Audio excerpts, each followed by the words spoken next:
गोविंद शेंडे आहेत, महाराष्ट्र गोवा प्रांतमंत्री। सर, नेमकं त्या दिवशी काय घडलं आणि तुमच्याकडे सुद्धा बोट दाखवलं जातं आहे, नेमकं काय म्हणायचं? असं आहे, आम्ही एक बिंगू लोकतांत्रिक पद्धतीने आपलं आंदोलन तिथे केलं। त्याची घोषणा आम्ही आधीच केलेली होती। पोलिसांकडून विधिवत आम्ही अनुमती पण घेतली होती। आमचं आंदोलन शांतीपूर्ण संपलं। सगळे कार्यकर्ते आपल्या आपल्या घरी चालले गेले।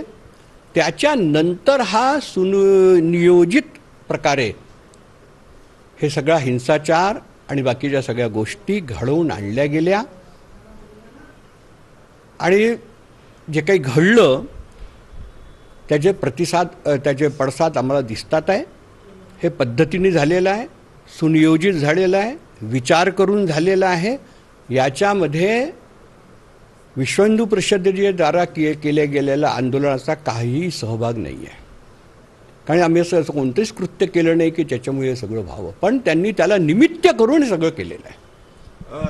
त्या ठिकाणी जी प्रतिकात्मक खबर आणण्यात आलेली होती आणि त्यावर लावलेला कपडा जो आहे त्यामुळे धार्मिक भावना दुखावल्या गेल्या असं सुद्धा बोललं जात आहे। नेमका काय त्या ठिकाणी कुठला कपडा वापरण्यात आलेला होता? आम्ही काय इतके मूर्ख आहो का की आम्हाला हे समजत नाही की त्याच्यावरती काही लिहिलेलं हे करून त्याचा परिणाम काय होणार? आम्ही मूर्ख आहो।